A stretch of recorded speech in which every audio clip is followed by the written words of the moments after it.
जय हिंद, वंदे मातरम। साथियों, स्वागत है डेली स्टडी में। आज की इस वीडियो में बिहार सिपाही परीक्षा के लिए टॉपिक वाइज में क्लास नंबर 2 कराने वाला हूं। दोस्तों, आपको मैंने पिछले दिन ही बताया था कि ये नया बैच में जो है हम आपको बिहार का बेस्ट बुक्स जो कि बिहार जीके के लिए उपलब्ध है उनमें से हम आपको निचोड़ करके, जैसे कि ये 4 बुक जो है काफ़ी बेहतरीन है बिहार जीके के लिए, तो यहाँ से जो है आपको क्वेश्चंस अच्छे से कवर कर लेने हैं। तो इसमें से निचोड़ करके हम आपको जो है क्वेश्चंस कराने जा रहा हूँ। तो आज का ये दूसरा दिन है ये बैच का, तो आप लोग इसे ज़्यादा से ज़्यादा सपोर्ट कीजिएगा। सपोर्ट कैसे करना है, आप लोग ज़्यादा से ज़्यादा इस वीडियो को शेयर करें। इसमें जो है काफ़ी कम लोग अभी जुड़ पाए हैं क्योंकि ज़्यादा लोगों को अभी जानकारी नहीं हुई है इसके बारे में।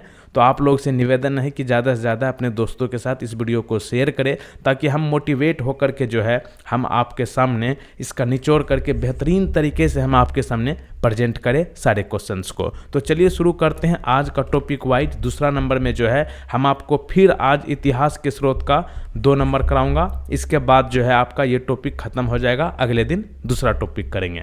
तो पहला प्रश्न आपके स्क्रीन पर है, अगर आंसर आप लोग जानते हैं तो नीचे कमेंट बॉक्स में बता सकते हैं। तो पहला प्रश्न क्या है, राजनीति रत्नाकर पुस्तक के लेखक कौन है? प्रश्न है राजनीति रत्नाकर पुस्तक जो है ये बिहार से संबंधित है, इसलिए इम्पोर्टेंट है। राजनीति रत्नाकर पुस्तक के लेखक है चंदेश्वर। क्या नाम है? चंदेश्वर। तो ऑप्शन ए यहाँ पर सही जवाब है। अच्छा, चंदेश्वर कौन है? तो ये मिथिला राजा के मंत्री हैं, ठीक है, चंदेश्वर। और इन्होंने अपनी पुस्तक राजनीति रत्नाकर में जो है राज के ब्राह्मण नीति का आधार मंडल सिद्धांत बतलाया है। तो याद रखिए, राजनीति रत्नाकर पुस्तक के लेखक कौन है? चंदेश्वर। चंदेश्वर जो है मिथिला राजा के मंत्री हैं। आगे चले, कौटिल्य की पुस्तक अर्थशास्त्र किस विषय पर आधारित है? देखिए यहाँ पर आप लोग क्या समझते हैं कि अर्थशास्त्र पुस्तक के लेखक कौन है? कौटिल्य। कौटिल्य का दूसरा नाम क्या है? चाणक्य। तीसरा नाम आप लोग बताइएगा क्या है? विष्णुगुप्त है। तो कौटिल्य जो है आपका चाणक्य है, विष्णुगुप्त है। तो यही है लेखक अर्थशास्त्र के। लेकिन ये अर्थशास्त्र पुस्तक जो है किस विषय पर आधारित है? तो आप लोग जो है फंस जाइएगा, क्योंकि अर्थशास्त्र लगा है तो समझिएगा कि अर्थशास्त्र से ही संबंधित है, लेकिन ऐसा नहीं है। अर्थशास्त्र ये पुस्तक जो है कौटिल्य का शासन कला के सिद्धांत और अभ्यास से संबंधित है। देखिए ऑप्शन में है ना आर्थिक संबंध, जो कि गलत है। शासन कला के सिद्धांत और अभ्यास कहने का मतलब ये राजनीति से संबंधित है अर्थशास्त्र, ठीक है। तो ऑप्शन बी को आंसर कीजिए। आगे चले, उद्वंत प्रकाश के लेखक कौन है? ये पुस्तक भी जो है आपका बिहार से ही संबंधित है, ठीक है। उद्वंत प्रकाश के लेखक की बात करें तो ये मौली कवि है। तो ऑप्शन नंबर ए यहाँ पर सही जवाब है। आगे चले, मौर्यकालीन स्थापत्य कला के साक्ष्य कहाँ से प्राप्त हुए हैं? क्या है? मौर्यकालीन के स्थापत्य कला के साक्ष्य यानी कि प्रमाण कहाँ से मिले हैं? तो आंसर यहाँ पर होगा पाटलिपुत्र से, बराबर से, राजगीर से, यानी कि उपर्युक्त सभी। ऑप्शन नंबर डी यहाँ पर बिल्कुल सही जवाब होगा। आगे चलें, बिहार पर गहरवालों के आधिपत्य का प्रमाण कहाँ मिलता है? बिहार पर गहरवालों के जो है यह आधिपत्य का प्रमाण जो है मनेर ताम्रपत्र से मिलता है। कहाँ से? मनेर ताम्रपत्र। तो ये जो है आपका मनेर ताम्रपत्र कहाँ पे है? ये पटना जिले में है। बिहार में किस तुर्क राजवंश के अभिलेख प्राप्त हुए हैं? इनमें से बिहार में किस तुर्क राजवंश के अभिलेख मिले हैं? तो ये होगा आपका तुगलक वंश। ऑप्शन नंबर सी यहाँ पर जितने लोग आंसर कर रहे हैं बिल्कुल सही जवाब है।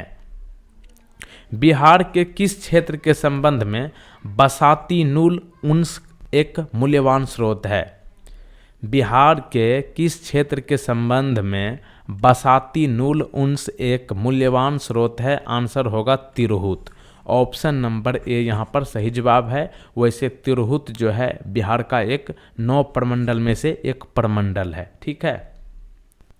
बिहार आने वाले महत्वपूर्ण चीनी यात्री का नाम कहाँ है? अच्छा, तिरहुत प्रमंडल का बताइएगा इसका मुख्यालय कहाँ है, ठीक है। यानी कि तिरहुत कमिश्नरी जो है किस जिला में इसका मुख्यालय है, नीचे बताइएगा। पहला यहाँ पे प्रश्न क्या है इस बार, बिहार आने वाले महत्वपूर्ण चीनी यात्री का नाम यहाँ पर बताना है। बिहार आने वाले महत्वपूर्ण चीनी यात्री का नाम यहाँ पर कौन कौन है, फाहियान, युआनचांग, इत्सिंग, यानी कि उपर्युक्त सभी। ऑप्शन नंबर डी यहाँ पर सही जवाब है। अगला क्या है, मुगल काल में बिहार आने वाला प्रथम विदेशी यात्री कौन था। देखिए मोस्ट इंपॉर्टेंट प्रश्न है कि नहीं, मुगल काल की बात हो रही है, उस समय बिहार आने वाला प्रथम विदेशी यात्री कौन था। आंसर होगा मुल्ला तकिया। क्या है, मुल्ला तकिया। तो ऑप्शन ए को यहाँ पर लॉक कीजिए और आगे चलिए। मुल्ला बहबहानी कहाँ के यात्री थे। यही मुल्ला बहबहानी जो कि मुल्ला तकिया के नाम से जाने जाते हैं, ये जो है आपका ईरान के यात्री थे। ठीक है, तो ऑप्शन नंबर सी यहाँ पर सही जवाब है। मुल्ला बहबहानी ईरान के यात्री थे और ये जो है मुल्ला बहबहानी के यात्री वृत्तांत से जो है आधुनिक बिहार के बारे में जानकारी मिलती है।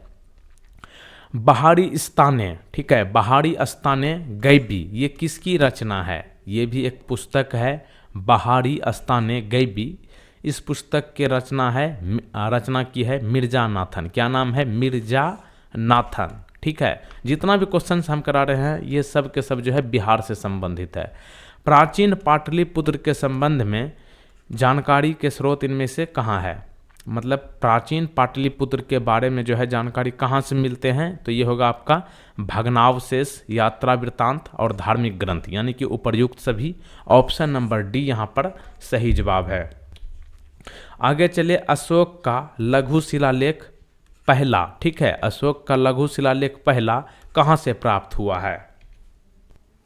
तो देखिए अशोक का लघु शिलालेख जो है ये आपका मिला है सासाराम से। ऑप्शन नंबर ए यहाँ पर सही जवाब है। सासाराम कौन सा जिला का जिला मुख्यालय है। आंसर क्या है, रोहतास। ठीक है, शेरशाह सूरी का मकबरा कहाँ है, यही है सासाराम में।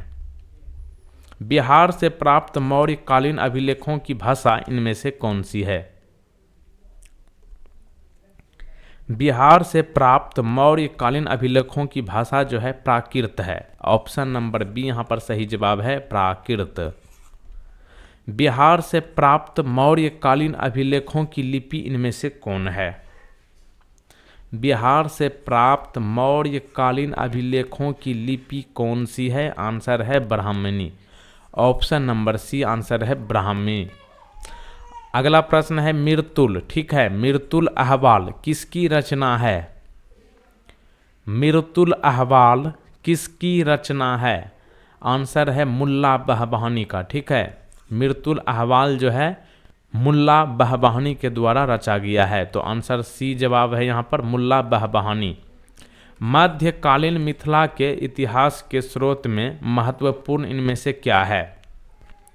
मध्यकालीन मिथिला के हिस्ट्री के सोर्स में इनमें से क्या इंपॉर्टेंट है।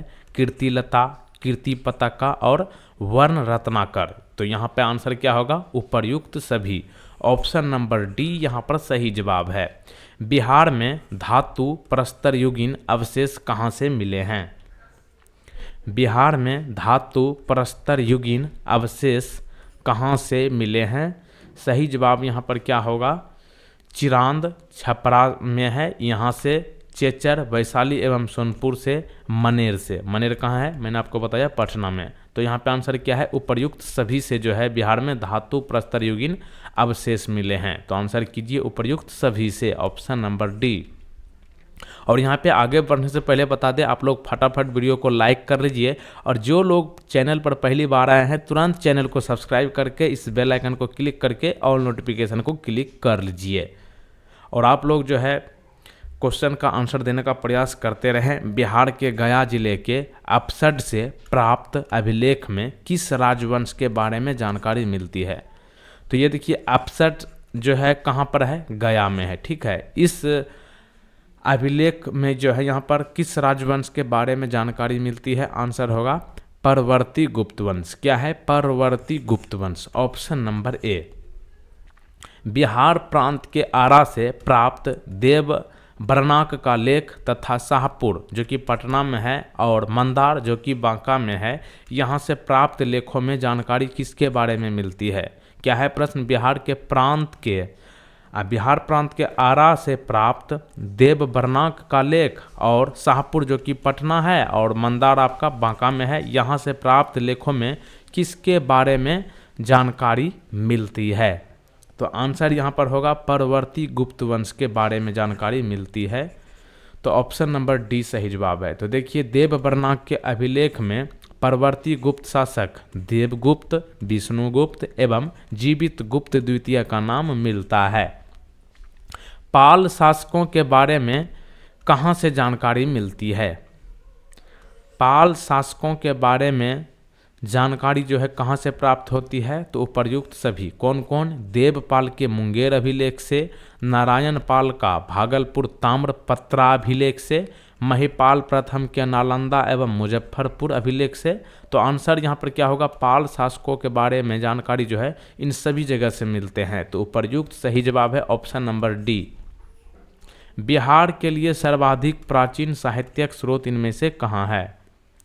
मतलब कौन सा वेद है या फिर निषद है? तो बिहार के लिए सर्वाधिक प्राचीन साहित्यिक जो है अथर्ववेद में मिलता है। तो ऑप्शन नंबर ए यहाँ पर सही जवाब है अथर्ववेद। ठीक है, अथर्ववेद। बिहार में स्थित महाजनपदों के बारे में कहाँ से जानकारी मिलती है? बिहार में स्थित महाजनपद जो है इसके बारे में जानकारी अंगुत्तर निकाय से मिलती है। तो ऑप्शन नंबर बी सही जवाब है अंगुत्तर निकाय। नालंदा के सराय टीला में उत्खनन से इनमें से क्या प्राप्त हुआ है? सराय टीला कहाँ पर है? नालंदा में। और यहाँ पर उत्खनन होने के बाद जो है पाल काल का बौद्ध विहार मिला है। तो ऑप्शन नंबर सी सही जवाब है पाल कला का बौद्ध विहार। बौद्ध साहित्य विनय पिटक एवं दीघ निकाय से किसके बारे में जानकारी मिलती है? बौद्ध साहित्य विनय पिटक दीघ निकाय ये जो है बौद्ध साहित्य से संबंधित है। यहाँ पर जो है किसके बारे में जानकारी मिलती है?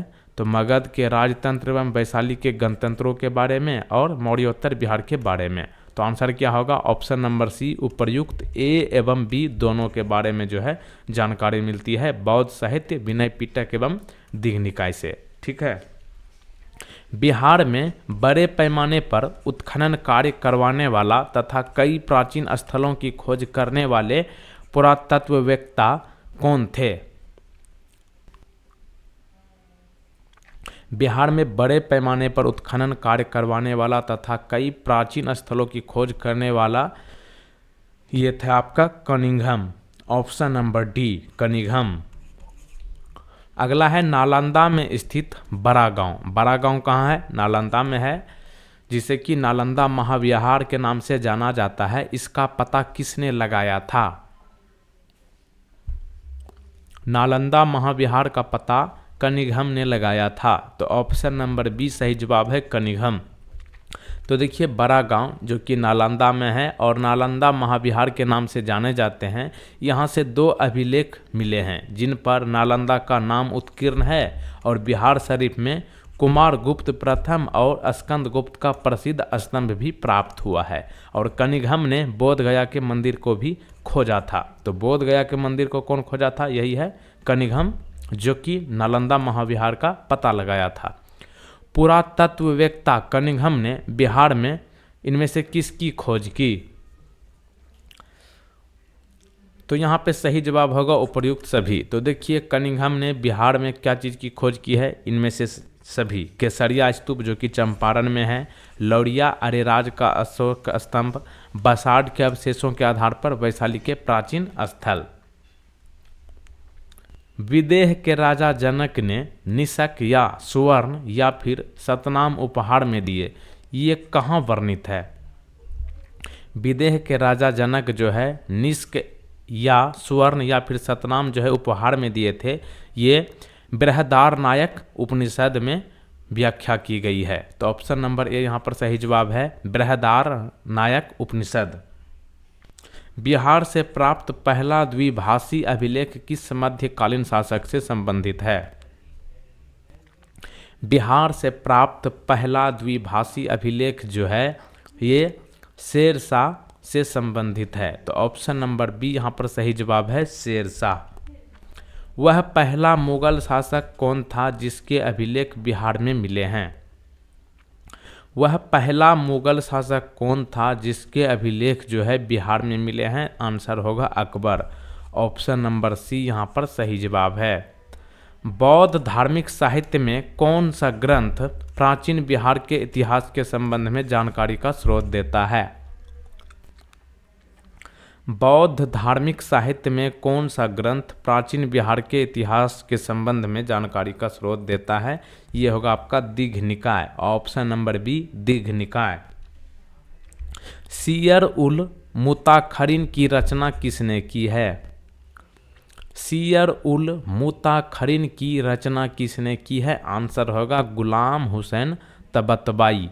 ऑप्शन नंबर ए यहाँ पर सही जवाब है। गुलाम हुसैन तबतबाई जो है सियर उल मुताखरिन की रचना की है। अपसड, अपसड कहाँ है? कई बार बता चुके हैं, गया जिले में है। अपसड जो कि गया में है, यहाँ से प्राप्त एक मंदिर के दीवारों पर किसके कथा दृश्य अंकित है? तो ये मैंने आपको पिछले दिन भी कराया था। तो यहाँ पे अगर आपको याद हो तो मैंने आपको क्या बताया था? रामायण के। ठीक है, तो ऑप्शन नंबर सी यहाँ पर सही जवाब है, रामायण के। कौटिल्य के अर्थशास्त्र में किस पहलू पर प्रकाश डाला गया है? कौटिल्य के अर्थशास्त्र में किस पहलू पर प्रकाश डाला गया है? तो मैंने आपको शुरू में ही बताया था, अर्थशास्त्र नाम है लेकिन राजनीतिक नीतियां से संबंधित है। तो ऑप्शन नंबर बी यहाँ पर सही जवाब है, राजनीतिक नीतियां। और यहाँ पे आगे बढ़ने से पहले आपको बता दें कि आप लोग अभी तुरंत इस वेबसाइट पर जरूर जाइए, www.delhistudy.co.in। इस वेबसाइट पर आपको बिहार पुलिस कांस्टेबल का फुल प्रैक्टिस सेट और चैप्टर वाइज क्वेश्चंस वहाँ पे कराया गया है, उसको आप लोग जरूर देखिए, बिल्कुल फ्री में, कोई पैसे देने नहीं है। तो तुरंत जाइए www.delhistudy.co.in। और अंत में आप लोग इस वीडियो को शेयर जरूर कीजिएगा। प्रश्न एक आपके लिए यहाँ पर है, इसका आंसर नीचे कमेंट बॉक्स में बताना है। विक्रमशिला विश्वविद्यालय बिहार के किस जिला में है? नीचे कमेंट बॉक्स में जरूर बताएं। और इस वेबसाइट पर जरूर जाएं, www.delhistudy.co.in। यहाँ पे आपको बिहार पुलिस कांस्टेबल के लिए बहुत सारा मटेरियल बिल्कुल फ्री में उपलब्ध कराए गए हैं। और पिछला पार्ट 1 टॉपिक वाइज आपने नहीं देखा है तो लिंक नीचे डिस्क्रिप्शन में दिया गया है या फिर आपके सामने स्क्रीन पर आ चुका है, उसको आप लोग जरूर देखिए। तो मिलते हैं अगले वीडियो में। जय हिंद, वंदे मातरम। और प्रैक्टिस सेट जो मैंने करवाया है आज थोड़ा 2 घंटा पहले 7 बजे, उसको भी आप लोग जरूर देखिए, उसका भी लिंक नीचे डिस्क्रिप्शन में है या फिर आपके सामने स्क्रीन पर आ चुका है। तो जय हिंद, वंदे मातरम।